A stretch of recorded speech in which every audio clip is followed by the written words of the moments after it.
皆さん、こんにちは。日本語のポッドキャスト、ゆかの日本語カフェです。今回は夢について話そうと思います。皆さんは夢がありましたか？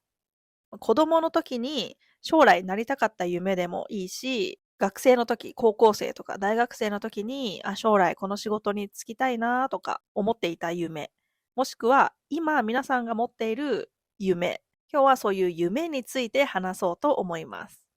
私が今日話す夢は、日本語教師になっていなかったら、なりたかった職業について話したいです。実は私、もし日本語教師になっていなかったら、警察官になりたかったです。この警察官になりたかったっていう夢が、いつの夢だったかはあんまりちょっと覚えてないんですけど、だいたい高校生とかぐらいですかね。そのぐらいの時は警察官になりたいっていう夢がちょっとありました。まずどうして警察官になりたかったかというと、中学生の時に私の自転車が盗まれたんですよ。盗まれて、で、警察に電話しました。電話をして、いろいろね、自転車の特徴とかを聞かれて、家にも来てくれて、どういう状況で盗まれたとか、なんかいろいろ説明したんですけど、その2、3日後ぐらいに警察から電話がかかってきて、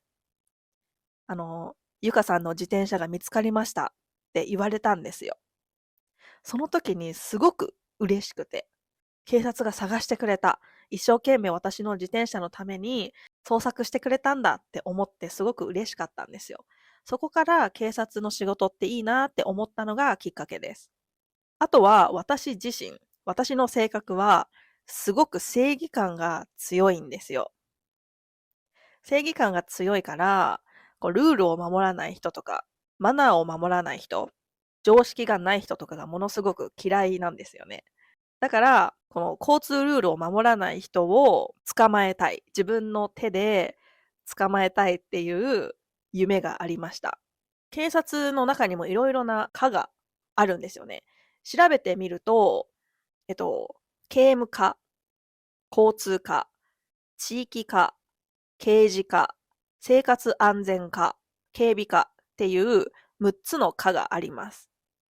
私はその中で交通課に入りたかったんですよね。交通課は交通取締り、交通安全教育などを担当するってインターネットには書いてあります。今私自身が自分で車を運転していても、こういう標識がありますね。運転するときって、こういう標識を守らなければなりませんよね。で、こういう止まれとか、一方通行っていう標識を守らない人が結構多いです。私が自分で運転してても、前の車の人が止まれっていう標識があるのにもかかわらず、止まらないでそのまま行ってしまうパターンとかも結構見ます。私はそれを見て、ものすごく、なんて言うんだろう、イライラではないけど、なんでルール守らないんだろうって思うんですよね。だから私は本当にルールを守らない人が好きじゃないんだなって思います。最近、日本人はもちろんなんですけど、外国人が日本で交通事故を起こすニュースがすごく多いです。で、その中でも特に多いのが、こういう止まれを止まらないで行ってしまって、車同士がぶつかって、死亡事故を起こしてしまったっていうニュースがとても多いです。止まれっていうところでは必ず止まってください。止まって安全確認をして行くんですよね。で、止まれがある。例えば、こういう十字路。こういう十字路の道で止まれがあるところは、この道は優先ではないです。優先なのは右とか左から来る車なので、必ず止まって安全確認をして進んでください。私は止まれのところでは必ず止まって、しかも3秒止まります。3秒止まって安全確認をして運転していますね。あとはこういう一方通行の道では、こっちから向こうには行けるけど、向こうからこっちに入ってくることはできないので、こういう違反をすると、ポイントがマイナスになって、罰金を払わなきゃいけなかったり、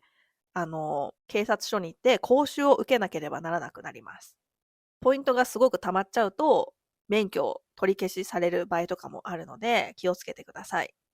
あとは自転車も同じですね。自転車も車両扱いになる。車と同じ種類っていう扱いになるので、自転車を運転するときは必ず車道を走ります。あとは道の左側ですね。車と同じなので、左側を、走ります。反対側、右側の車線で、こう行ってしまうと、逆走っていうことになって、警察に捕まりはしないと思うけど、注意されたりとかするので気をつけてください。それで私がどうして警察官にならなかったかっていうと、私が学生の時は、警察官になるための基準があったんですよね。でその基準が身長です。男性の場合は身長160センチ以上。女性は154センチ以上なんですけど、私の身長は154センチありません。ないので、そもそも警察官になることができなかったんですよ。だから私は警察官ではなくて、他の道、日本語教師っていう道に進んだんですけど、今このポッドキャストを撮るにあたっていろいろ調べてみました。調べたら、その身長制限がなくなっていました。何センチでも今は警察官になることができるらしいです。多分、日本の人口も減ってるし、多分警察官になる人が減っているから、こういうルールがなくなったんだと思うんですけど、今だったら私は警察官になるために応募することができます。でも今はこうやってね、こんな素敵な日本語教師っていう仕事について、すごくやりがいを持ってやってるので、転職することはないです。後悔も全然してないです。今こうやって YouTube を撮って、たくさんの人に見てもらって、コメントをもらったり、レッスン受けてもらったりとかして、すごく本当に楽しい日々を過ごしています。皆さんは将来の夢ありましたか？皆さんの夢はどんな夢でしたか？あとは将来の夢、これからこういう夢を持って一生懸命頑張りたいとか、そういう夢があったら教えてください。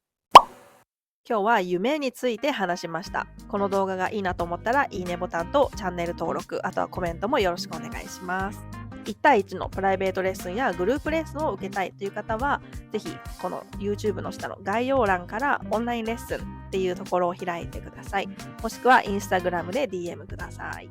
ここまで聞いてくれてありがとうございました。また次回の動画で会いましょう。バイバーイ。